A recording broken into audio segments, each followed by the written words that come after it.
Jula-juli leren. Mongko iki kate laporan nanggone lurahe. Apa sebabe kok kepingin digendingi?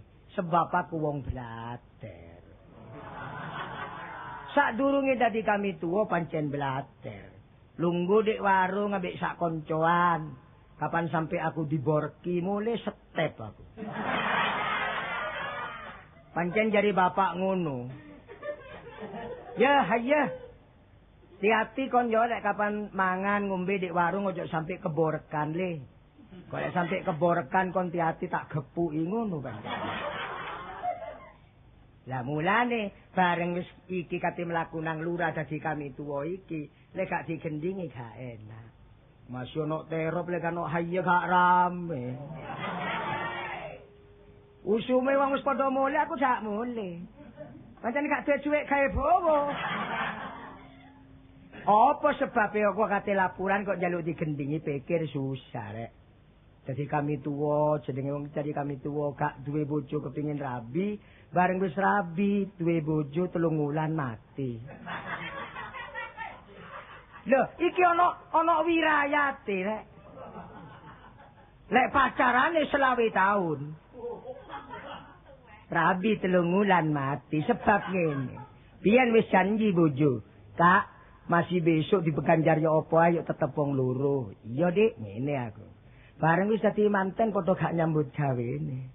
Bareng oleh 2 wulan bojo takon, Kak, ya apa iki padha gak nyambut gawene? Ya apa Dik ayo padha dolek ngene aku. Bojo nekat wong pancen wis cinta. Wis bapakku sing nyambut gawe sampean lon-alon golek penggawean. Masih abot tak lakonane jari bojoku. Ya Dik, wong panjene wong cinta. Bareng budal teko omah lawang dibuka berangkat. Centing dising sekti. Perasaku lak yo dodol tang rombeng tambah bu tangoki enggak dadak becak. Aduh remah.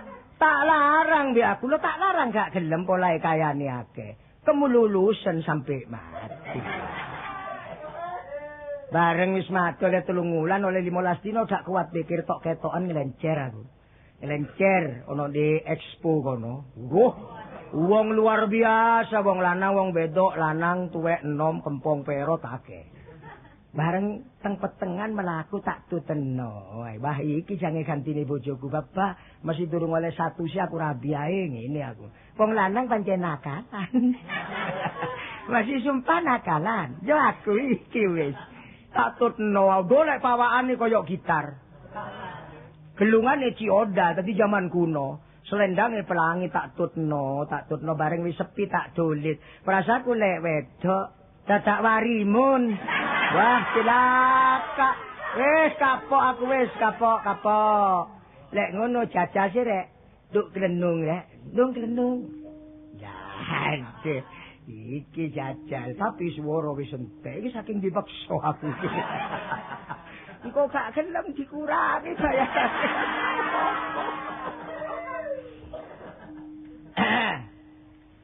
Maka tinting kula lak roro gledek adek mo sengah.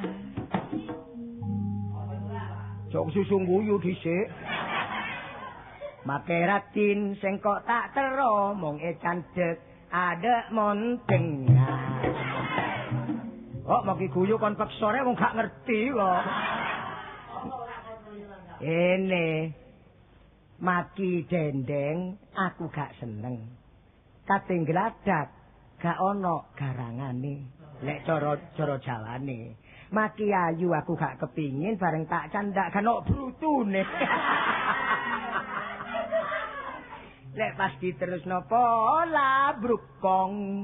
Lek brukong iku gak ono apa-apane wis kodhong. Dadi mosok ana wong wedok gak duwe brutu. Lek mlaku ya apa wasaran. Duh repot. Cukok mendung saparegan mong langandung adelakena. Wis meteng kan kok bojone.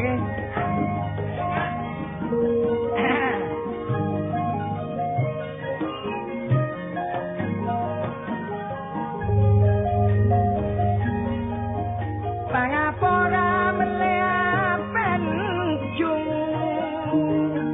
Pangrewo pamelena entar kota serbejerai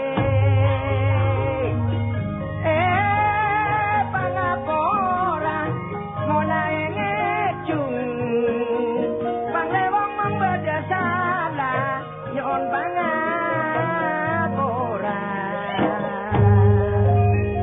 Gunung Pandale, Gunung Lentang, Pangrewo ngalahin ning sakoni kula. Masang bedhek mapapenan. Yo yo wong gila lan cengken.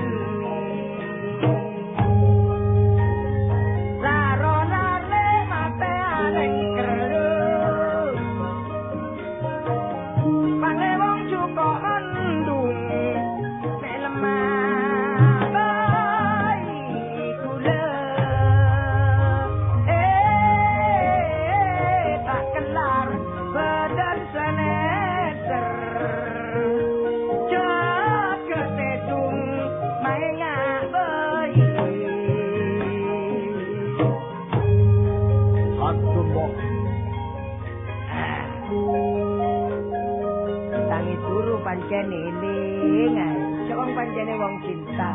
Ngene iki yo mbrebes milih ya, ngempet. Tidak ngempet yo apa?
Yo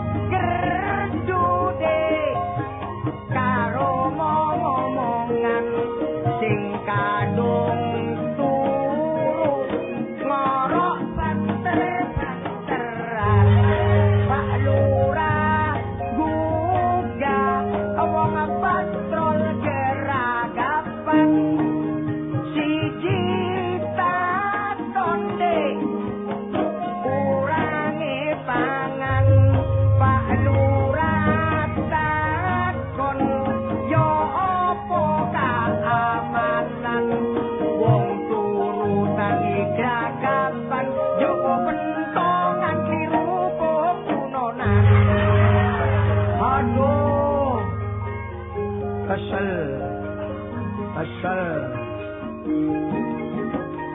aduh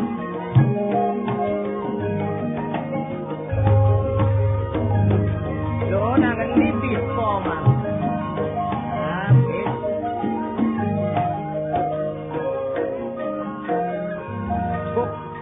sampai lali kate laporan sampai lali rek aku kate laporan gending bajakan rek kunoan ngene ning nong nong tung tak tong tung dong dang tak tung prong prong dong kita kentak tung tok dong dang dong kita kentak tung tok dong dang ding dang didok didang ding dang didok didang dong dang kita kentung tung prong prong tung tung tung tak glong gelang coba sih gendangnya glong gelang blong gelang gila juli keras ning nong nong kebo keliru tung tak kong dong kita kentung trong trong kentung tak glong gelang jajar rek berangkat nang keluar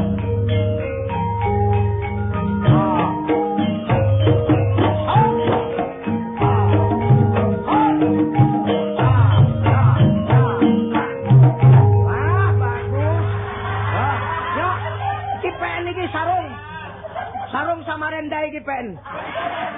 Coplak glong-glang maneh engko pen kelambi iki.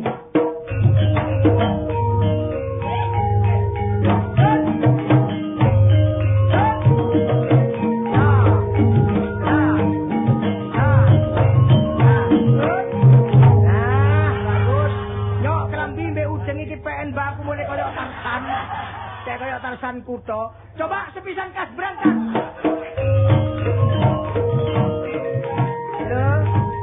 Loh, lah kok kentek anak ya. Blok. Nah, loh, mari alon-alon akhirin tek gelong-gelang. Wis aja pek wis kelambi tak gawe maneh rek.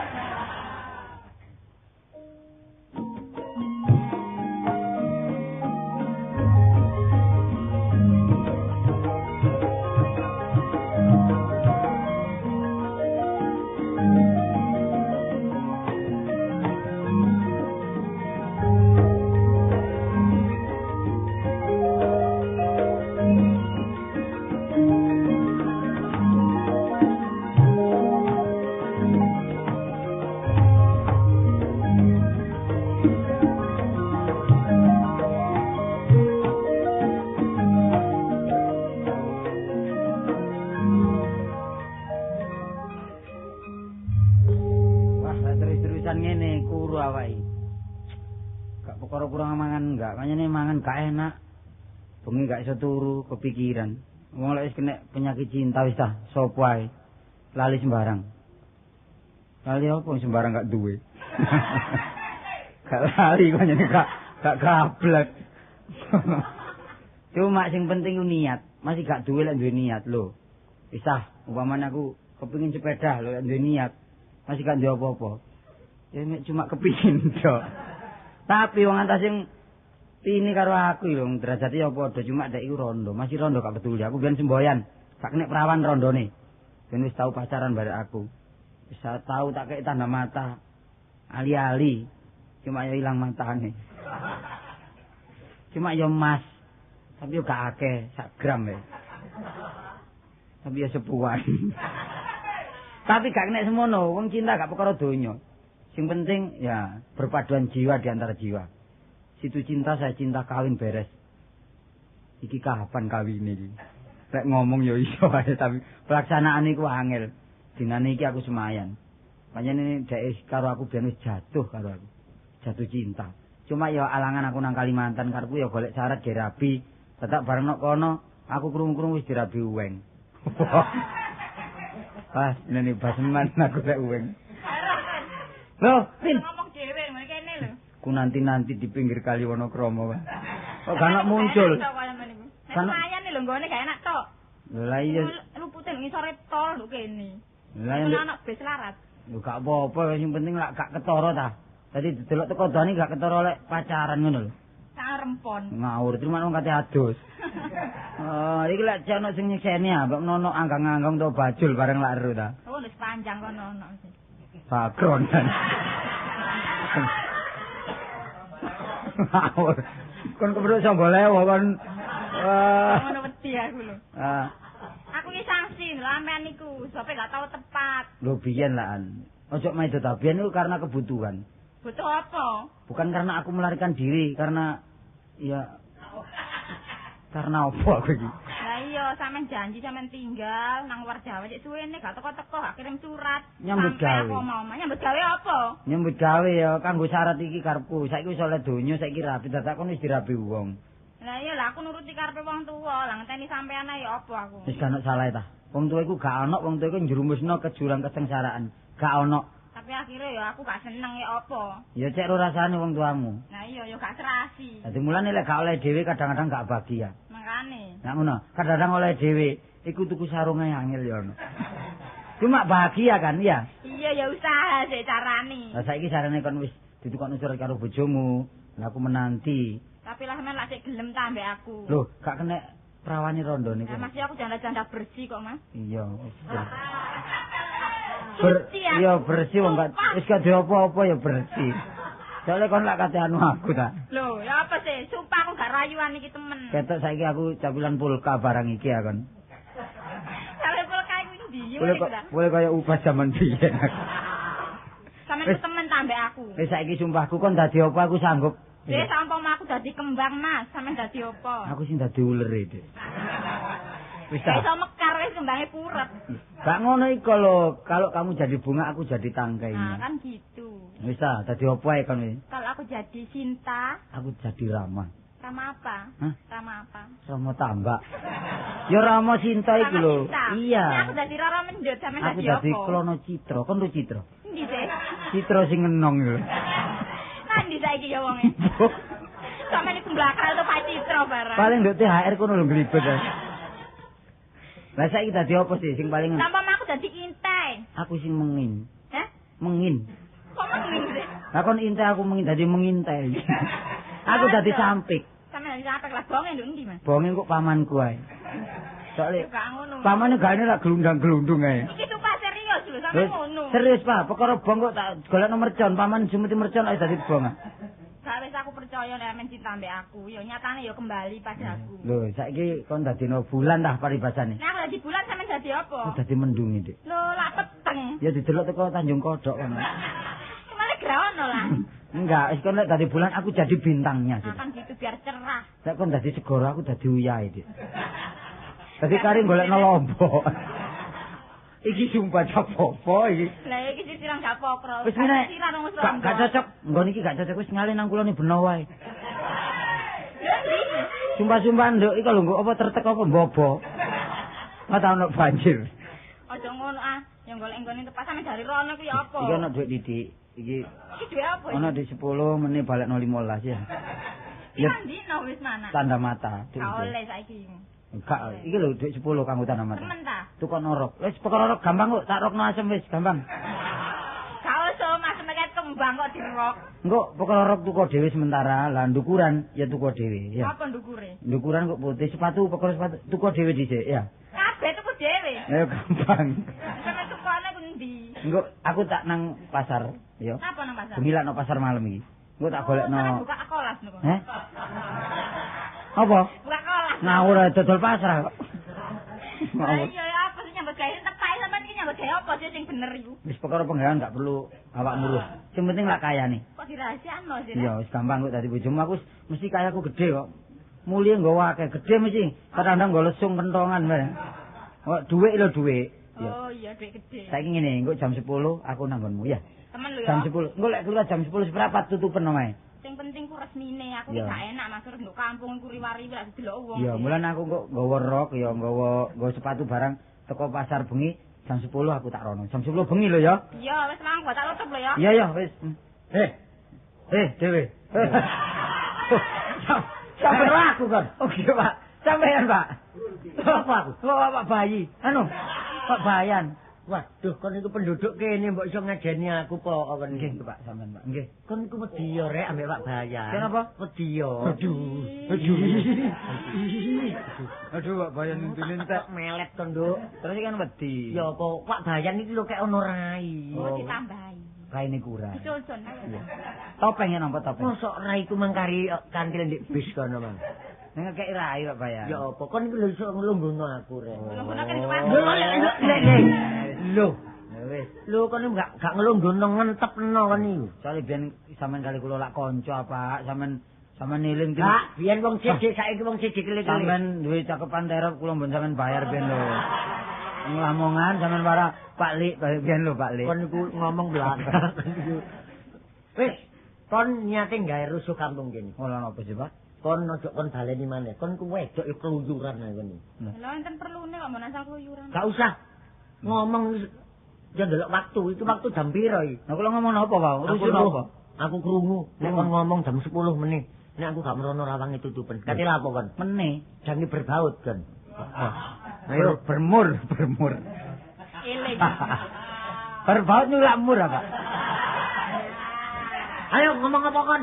Bingung Pak Kula Bayan. mosok ngomong meneh wong ngomongkin jam 10 mungkin kok. Bongkar rahasia kon ya.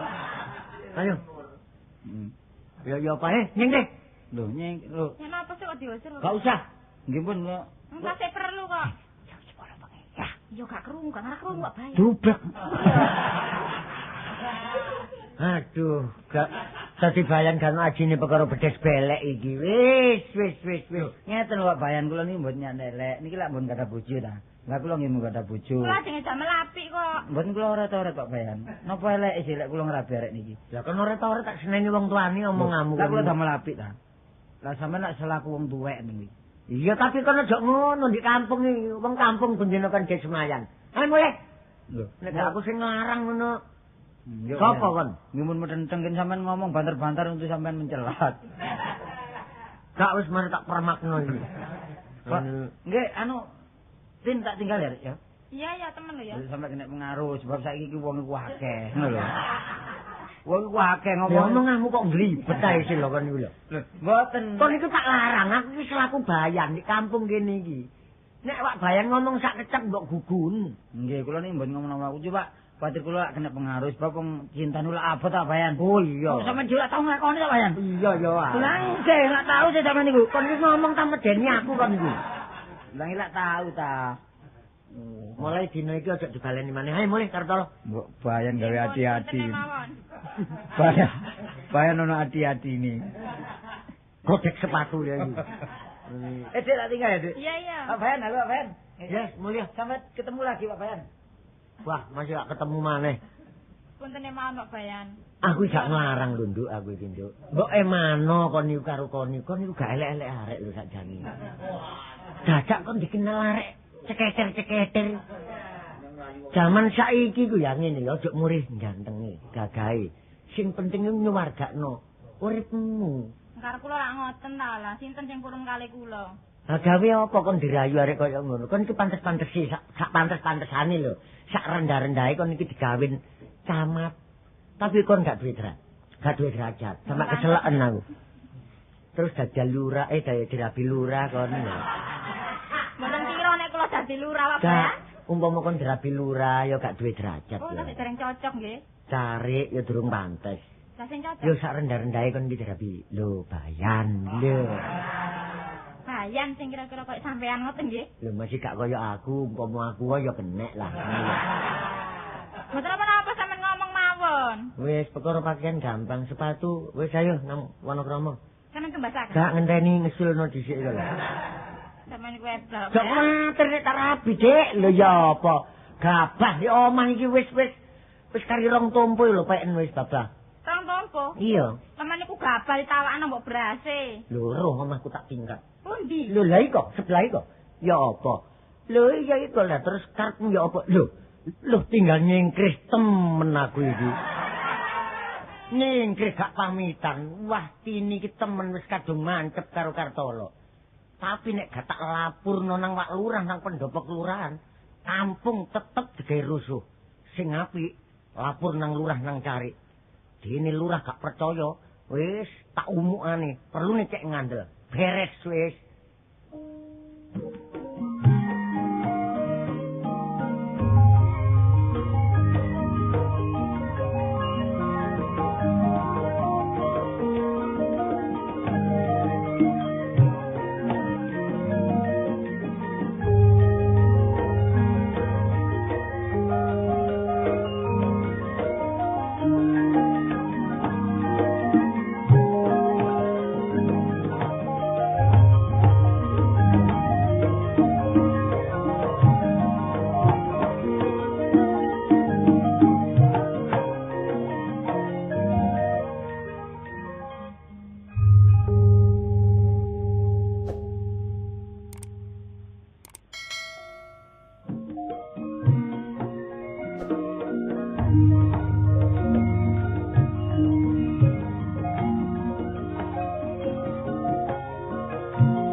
Dadi wong tuwa kaya aku repot tangguhane.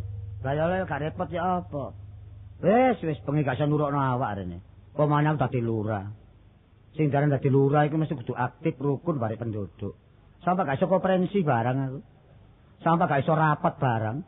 Lah ya apa dadi lurah kaya aku iki dubro berpenyakit ta. Wis repot kok. Sing jarane penyakit lho, model werna pira cek akeh penyakit iki. Tapi segala penyakit ana tambane. Satu misal, lara mripat tombone lara mripat.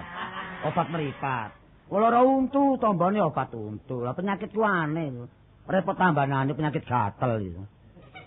Ya, apa bengi kukur keroken ae bengi ae. Kasih nurukna awak rene. Lho, semono maneh sing diarani penyakit gatel iku. Cocok ngomonge tangga-tangga iku. Penyakit gatel iku jabane daging jerone kulit. Anjane iya repot golekane. Tak suntikno gak waras. Dukun tetek sing ngono gak waras tetek. Lah ya apa? Bingung rasane penyakitku iki. Lho, semono maneh bareng aku oleh nasihati yu ten ayem aku. Pak Lurah Baseman, napa Dik Ten? Nek sampean saged waras, nek sampean mentolo mangan waras-waras sampean. Oh penyakit gatel mawon. Napa Dik Ten? Nek sampean mentolo nggih, sampean pangan waras. Mangan apa? Kadal. Lah tak takokno kadal gedhe napa cilik tanggung. Wis tak cacak barek aku. Isuk aku ngene kebon turi. Sampe nggo kepiyok sapu kegerang itu. Bareng ono kadal prosak-prosak tak gepuk plek. Sik urip tak go mule. Kadal urip tak untal lek gedang. Bleng, nekat wis supaya waras gatel iku. Tak antaran rong dina bengi tambah keroken. Tambah iso turu bengi iku. Oh ya apa Dik Ten iki temen rek. Dik Ten ngene iki Dik Ten. Sampeyan niku ngomong minta-minta napa sih? Omong sampeyan kula turut terus kowe mangan kadal. Kadal kula pangan bocah waras. Dari Dik Ten. Kadal pinten lho Bas? Setunggal, kurang setunggal rene. Temenan sampeyan nggih? Nggih. Mesuk telek kadal maneh oleh maneh siji, rodok gedhe plek. Tak gomole, tak untal ambek gedang ijo bleng. Wis bengi gak iso turu maneh. Lah ya apa le turu kadal loro balapan kok weteng kene. Ana kurang ajar Dik Ten kanjeng kok. Sano lapangan bene. Wah, wis repot. Ngene iki gak ngomong ya apa, wong arane wong urip kaya aku iku kebayan ya ngono, kepala ya ngono. Galuk laku dawar pisan. Kula era. Lho. Sampeyan? Wau, nggih. enten prapatan dirasani lari-lari sampean pirang-pirang dina kok mboten ketok Pak Lurah Pak Bayan. Nggih. Langsung kula jawab arek-arek. Nggih napa? Awake gak patek enak mari lara gabaken mboten. Mboten gatel. Oh, gatel kene. Lah, Dengar sampean kok mriki? Nggih pancene. Lah perlu napa sampean? Lho, mpun percuma nek ngoten desa mriki niku dianakaken enten polone niku. Lah kok ngoten? Mpun wonge dedeke oleh. Nggih. Brengose sak kepel. Lah, tapi nek enten kreseke kadal mlayu. kula pun milih-milih lho kepala niku. Temen terang-terangan sawangane ngoten bleluk licik niku. Lah saniki pundi polone? Lho buktine enten napa-napa mesti saged ngatasi. Wah, wis lho. Nek perlu kepala rek. kula lereni mawon. Mboten. Lah niki napa? Napane? Lah niki napa? Duh, ngrasani Dik Bayang. Nggih ngrasani niku ala. Ngrasani kene niku. Pinter rek kekon sandrasan. Nggih, mulane awake gak iso kuru lemu terus. Ngeten kok lemu ya napa sampean to? Oh, ngeten. Kaya napa? Nyek war ngeten iki. Napa nyek warne? Nyek munawar ngeten iki. Nek kula niki lek enten ponopo mesti dhisik. Sebab sampean tak eling.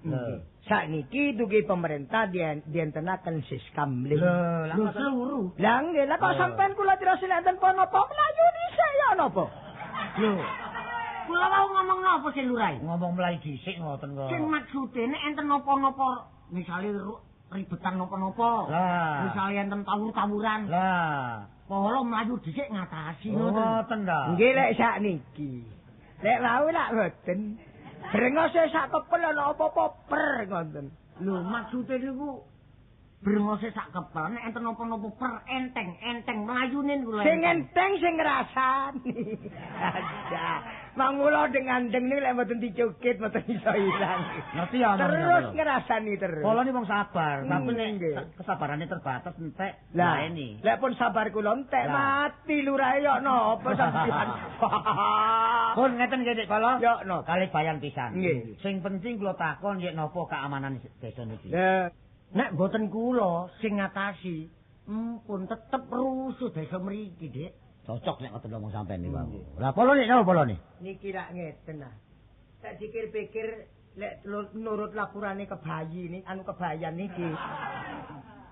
Dek desa mriki niki enten sing jagoni. Lho. Lho, nek sing jagoni kan dalek batone mawon. Wah, lurae ngeten ae. Lah napa sih ben ngoten? Maksude niku sampean kandhakaken yan, sampean sing ngeru dhewe yo napa? Maksude kampung mriki lho enten sing lanangi. Lho, lah sing medoki men enten ta?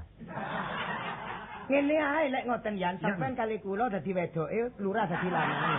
Ya no, sampean niku lho ngomong kok pecot-pecot ya ngomong sampean niku. Niki ngeten lho lurah cekak-cekuk. Sampean ngomong niku cekak cingkrange ya ngoten. Lah, cekak landunge dadi masalah cekak ciute. Cekak cukupe ngoten lho. Lah niku. Ya napa ya napa? Lah niki lak ngeten. Nek nurut lapurane arek niki, nggih arek niki. Nggih. Niku dek desa niki enten rondo rak ngoten. Terus Lah rondo rak balik bisa bowong lah. Lho. Katolo pun kena pun. Lah. Sinten? Katolo. Mboten loro. Sinten lho? Ngomong gak ngerti Katolo. Wah, masalah ya apa sih? Kula ni duwe penduduk Kartolo menenten. Penduduk kula Kartolo mboten enten. Pun ra. Polo pilek panjen. Sampeyan niku Kartolo ini lho. lah kita Kartolo napa sampean? Asale jenenge bibite niku Kartolo. Ada wong pun kula ero surat penduduke ka Karto LO. Kartolo napa niku? Masalah iki kepala ta ya apa iki? Kartolo. Dadi jelas nggih. Nah, Kartolo sing glibet ana merondo niku. Cocok. Lho, mbok. atau kompenoy. Lho, Kok kompeni sampean? Lah sampean ngajak sawung galingan. kula mengenge koyo jaran bulian.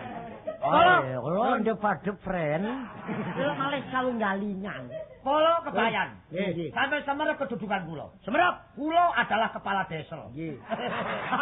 Kepala stasiun. Dede, kepala nongko. Kula kepala desa. Nah, cocok. Tapi nyambut gawe mboten cukup kula tok. Nggih. Enten andan-andanane. Nggih, Enten enten lurah, kebayan, Nggih. racik. Kok racik? Cari. Oh, cocok. Kepala. Nggih. Mboten cukup kula tok. Kula sampeyan bantu tenaga kula. Nggih. Dina niki jam niki. Monggo, Hari Ci. ini Ah. hari kiamat. Loh, yo napa? Dina niki sampeyan kok tugasaken jaga keamanan. Kula berangkat kula mulai. Korek.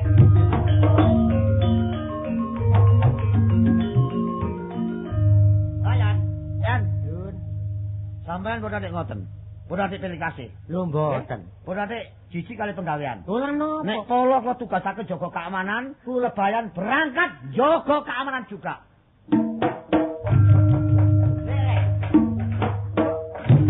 Yo tak iki. Padane nyurung gledekan. Ya apa rek? Pamong loro karo sing pokro ngene. Delok kepala yang ngomongi santak, sontak tapi merem. Lah ya apa sungkan gak iso. Penduduk gak iso sungkan nek polo.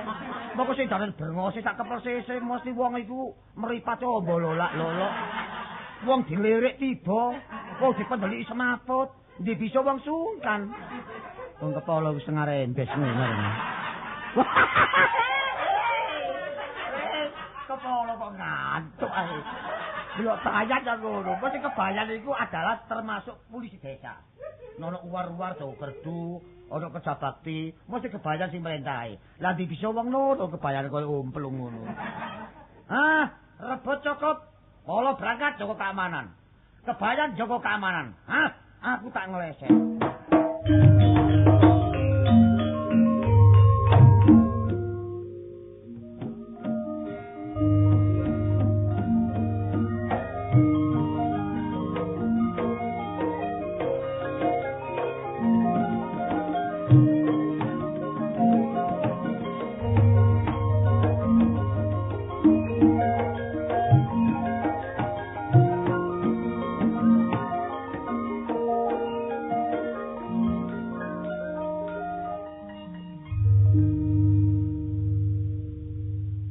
Kampung ambek sokran iki ameng-ameng nyawa. Engko semoyo-semoyo dhewe, nyulayan-nyulayani dhewe. Jare jam 10 engko nok gerdu. Saiki wis jam 1 gak teko-teko nandi. Lho, ora apa? Kok malah koyo kucing gering lho. Wah, kon iku medeni kancamu ae kon. Kon berapatan kon. Kon iku ning ngopo mendelik-mendelik ngono ta? Ayo. Kon liwat kok ngene, aku lak wedi nek kon step. Kon liwat kok ngene rene pendosa niku mati. Iya. Iya. Lho sakakno kon niku mari. Lho, apa sih? Lu tak dengki ambek aku Wasapari iki medeni aku. Kon aja ngomong ngono cuma-cuma lho ya. Bareng ngono tak pareng dadakno petik. Oh ya wis. Yo petik akeh sinakal, kadang-kadang ku ana lampu padang ngono nawan. Iya. Lah iku ketok petik wedok ri. Iya. Tak cekel ambek aku. Batinku petik kalau sing duwe ya. Ah, lodong. Tak dol payu iki 1500. Iya. Bareng tak go mule, tak pondok gak tambah sih tambah antep. Antep. Tambah sih tambah abot. Tapi lah gak muni ta? Gak muni. Muni kruk. Terus. Derek anake. Terus. Liyane kok Dik ngomong Dik. Lho, babon iki ndelek anak. Iya, tapi jam piro babon niku? Bengi jam 12. Mosok jam 12 babon ngletek. Oh, mari kaudanan bae ndelek anake. Terus anake ndelek mboke. Iya. Kiyok. Kran. Kon kok iso njiwahi koyo petik ngono. Terus mbokne kruk. Tak cekel ambek aku. Keok. Tak gawa mul tambah suwi tambah abot, Iya. Wah, bareng tak dekek dudu petik. Tiba. Ndas glundung mati aku. Keran. Masalah keran jadi ngomong medi-median ngono kok keran. Bisa iki aku metu ndas glundung rek.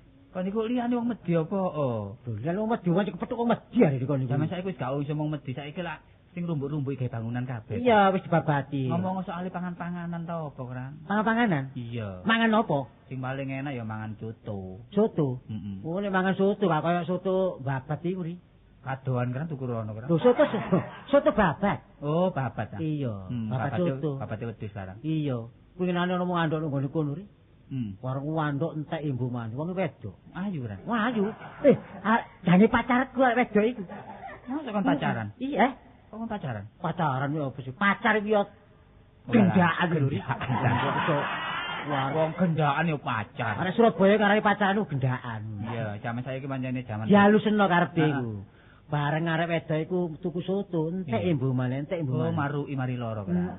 Ditakokno duwi ambek sing dodo. Lah pun di duwike, didodono gegere ri. Terus kata gegere bolong. Lho gak mati pinjol. Yo keran masalah keran. Wah, wis. Kok aja ngomong ngono iku arane sundel bolong. Lah iya ri. Wis liyaniku. Wis arek ngomong gendaan ae. Ngojo ngomong gendaan ta. Ini lho keran. Kon jaga iku aja nyolong waktu apa. Lah waktune sapa tak colong? Lho, maksudnya gak waktune sapa kanca ngono sing menepati janji. Kok nak jam 10 jaluk gerdu sih? Janji nyopir saiki. Ala aku nang janji. Kancane Ranu bareng. Iya, nyopir. Ola apa janjiku? Apa? Omonganmu ki sing temen ngono lho. Oh, temen mati. Aku iki nanggonmu kran. Gak kepethuk kon, saiki kon nyulayani maneh. Kepethuk apa wong saiki wayahe jaga ya kepethuk no gerdu kene. Ayo kotekan sing enak. Lho, lah kotekan, ojo kotekan. Lah apa jaga kotekan? Lah gak iso turu wong. Keliling, dadi kok wong sing turu tangi. Kotekan iso apa enak rek sapare mek sokran le. Lho, iya sing ngrungokno. Nah, kaget sing gak seneng ya apa? Ngene omongi, sapa kotekan iku? Sapare mbek sokran. Arek pancene garudur arek iku. Lho, kok enak wong turu kotekan. Dur kok melok tren migrasi. Kene bales aku. Dur yaman iki. Ayo kotekan dilek. Kotek duwe alat kotekan. Sendi kotek. Lho, lah iki apa lah ambek mek tangan iki iso enggak? Ya apa sih? Ngene ya.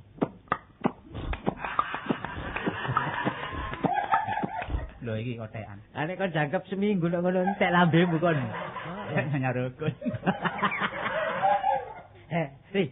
Iki mangane jaga ya. Iya. Ayo rene. Ayo iki di sebelah. Sebelah sapa? Ronda ya. Ran kon niku untuk menjaga keamanan kok tambah ngaco ketertiban kampung kon. Lho, gentenan. Rondo iku ta? Iya. Sini ku. Iya. Aku tak mlebu omahe rondo kon dingki ana njaba. Iya. Kon enak aku ceklak-ceklok ae lho. Enak lah apa? Oh, aku sing kepingin. Lho, kepingin apa kan iku? Lho ya apa? Iki segala iki. Lho, kon nak kan kon mangan jajane roti iku ta. Lho iya, lah kok nak kepingin rotine. Lho iya. Aku tak uncari. Wis, aku tak njero dhisik ae. Kon njero? Heeh, aku kon nek njero aku gak mlebu. Kon njaba ae kira-kira. Aku gak njaba. Nanti kok. Nek kon njero aku ndukur genteng. Iya. Enak, kon mangan roti. Lah kon ndelok apa ndukur genteng? Kon mangan roti. Kok tak lukuri genteng. Iya. Enak kon. Kon ora apa? Wis ta, wis ayo bareng mari. Bareng. Loh, bareng. Lho bareng gugah. Bareng duel kon ambek aku. Batu air kowe. Liar. Kok ora tau meru, Dek. Dik.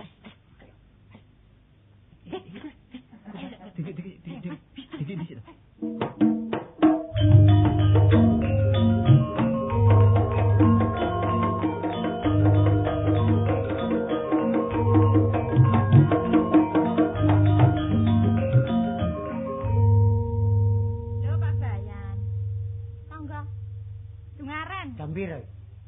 Lah kirangan jam pinten kula mboten beto jam. Apa lawange kon buka?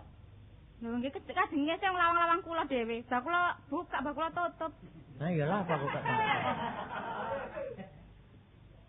Ya sal petengan. Lampu-lampune padang.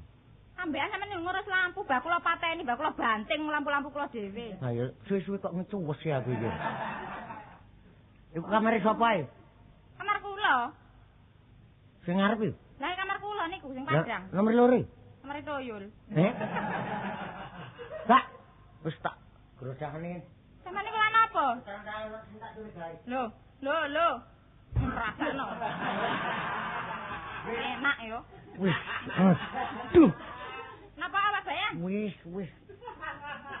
Iku lho ngusu apa? Tatap napa sampeyan wau? Wis deliko.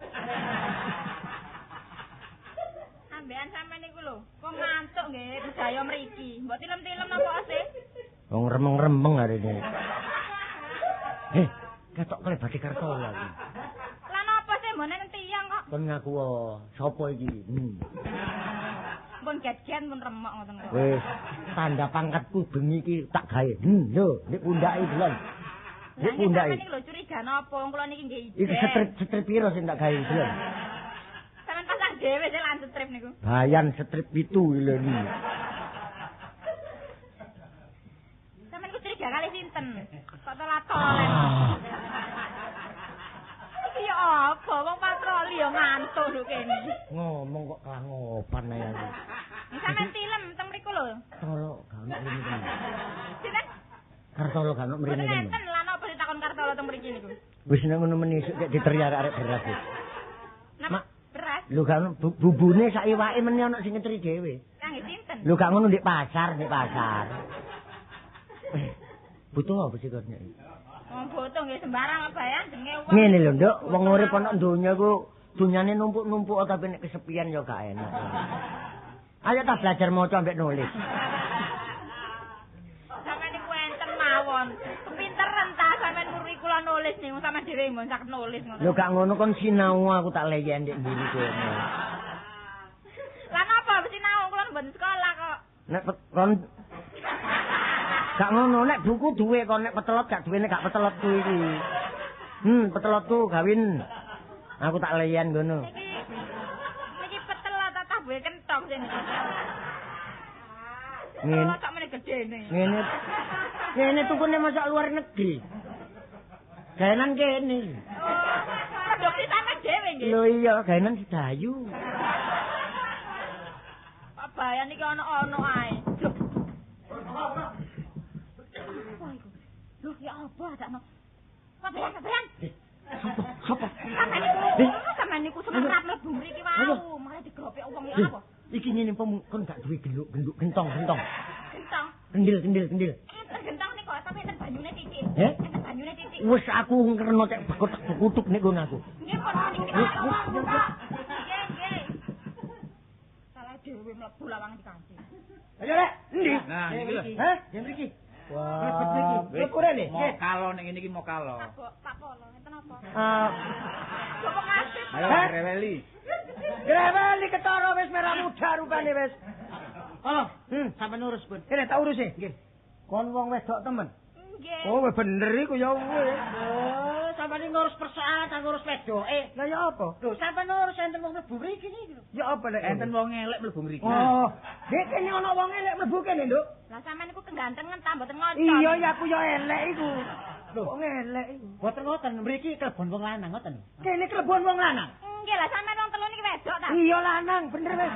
Ayo wis mulai wis. Tolong lolak ngono. Wis ngene saiki tak takon. Nggih. Sing klebon wong lanang sing tetek bengek iku wong sing penting Kartolo mlebu rene wis.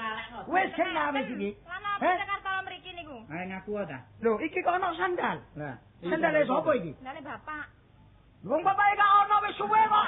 Ana sandal rene. Niku paman mriki. Kapan pamane rene? Paman wis dosol bebek ke susu niku. Ada susu. Nggih. Wah, sandale dudu lek pamanmu aku ro nomor 38. Iki nomor 42 iki. Sampean niku Lho. apa sampean neliti sandal sih. Aku sek titine. Lho, lah iki enten sentolo. entalop iki lho. Lah, iki sentolo batu limo. Nek sapa iki? Nang iki kadane paman niku kandhangane sandal niku wau. Dudu iki lek ndelok krek burak iki kaya sentolope bayan iki. Nggih, bayan iki lho. Wah, wis bayan mesti lo kene golek bayan. Golek. Dilondangon. Lho. Iki apa iki? Apa, Dok? Napa Apa iku? gentong? Gentong kok mengkurep. Lah nggih niku banyune pun telas kula kurepaken. Mosok, Nduk, mak wong gentong kalau banyune diukurno keran jajal bukaan keran. Dikepruk mari, dikepruk. Bukan. Lho, gentonge apa, Dok? Lho, Nggih, model saniki gentong enten rodone. Gentong ana rudane. Niki enten glindingane. Lah kok mule, Bun? Kok Krik, krik. Lho. Ana gentong kok krik. Mosok gentong ana sarunge. Sarung kecepet. Lah iki. Kok grenak iki dipecah ya. Ayo. Loh, lah kok kon kan. Wah, sokren ambek safari. Polor ini mangkon dudun lho. Gangi dadi Joko Kendil wurung aku iki.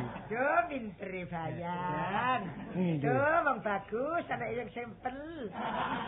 Dadi wong dikongkon kontrol, lek nek kene ana wong lanang dadak awake dhewe mlebu genu. Pun kula atasi niki wau lho. Iku gak diatasi, dikurepi ku jenenge kon. Wong kendel dikurepno nang awake ngono. Sampeyan gentong kesampean kurupake nggih dapat sampean apa sampean? Kirangan kula ni sawangan niku anyanyi kali rondo ngoten lho. Ah, nyanyi, pancen terongoan yan. Niat kula golek Kartolo panjenengan. Curiga niki wau. Nyate ndolek Kartolo ngantuk keturun jerone gentong ngoten ta? Ndak arek iki kena coba arek. Boten. Padose Kartolo mboten enten ndak dhewe angop teng mriki. Ngantuk terus silem teng. Kaya kena barang boten genang ngoten lho, Dik. Ah mboten iki. Sebab ana rondo. Kok gak ana rondo? Gak sampai kena barang gak. Kula cek tumun niki dadi pamong selikur tahun mlebu omahe arek niki terus gemeter terus. Pancene sampean gebimbang ya. Niki napa lho digawa teng kelurahan mawon. Dirunding secara keluargaan. Oh, sakit lho. Ah, tambah dikrawu mesti iku. Pun sampeyan atur lah lho. Ngene. Ojo sampai mane-mane runu. Mosok Kartolo kan kok rene, Din? Mboten Endi arek Kartolo? Iku lak Kartolo iki. Ayo. Ayo coba kon Tangkep. Jaran kon tekan ndi kon? Wong teko omah kok ditangkep nih. Tangkep ae. Tekan ndi? Kula tekan njaba. Tekan njaba ndi? Lho sampeyan niku kero ta? Lho. Nek elen ku kenceng le. Lah yo wong kula teko lawang njaba ngoten lho. Lha lha apa kon kok rene? Krungu wong rame-rame terus enten rondo nglebokaken wong kasih kula tangkep. Kon wis ndelok ambekmu ngonsrong kon. Kok sing konsrong iku dikoyan. Lek ngongsrong Kartolo sing dikurepi genuk kon. Wah, ya apa iki genahe lho? Jane ngeten lho, kula semayan kali tini mboten kok semayan elek. Panjen niati kula rabi. Karep kula ngeteraken rok kali sepatu dadak tampa trimane Pak Bayan trimaken kula ning ngurusi kampung mriki. Tibae Pak Bayan sing kudu mboten genah kali tini ngoten lho. Yo ngono yan kon yan. Rayu kula. Lho wis suwe ngono gak aku. Makane turu jerone gentong. Ada aku krungu peno Joko yang ngrasani tini Mang. Sapa ngrasani? Peno mbek Sapari. Iya. Lho sing patrol mek kebayani kan sing pokro. Kon ngeten sakniki nggih Ya, padha apa nih? Jepuro nggih Pak Bayan mboten salah, kula mboten salah. Iya, iya. Pokok lek dina kula kemanten kali tini niki monggo sampean ruwa-ruwa ngoten. Wah, jok kuwatir le. Nggih. Jok kuwatir tak tangkepno gombeng wis jok kuwatir. Apa gombeng? Iki kok sing ngene tok tok tok gombeng iki. Gombeng. Apa? Leang-leong. Iya. Oh nggih, Ya ya le, ya le. nggih pun monggo diseni. Ah, iya, tak. Malam Minggu ngarep niki kula kawinan. Ya ya ya. Monggo-monggo.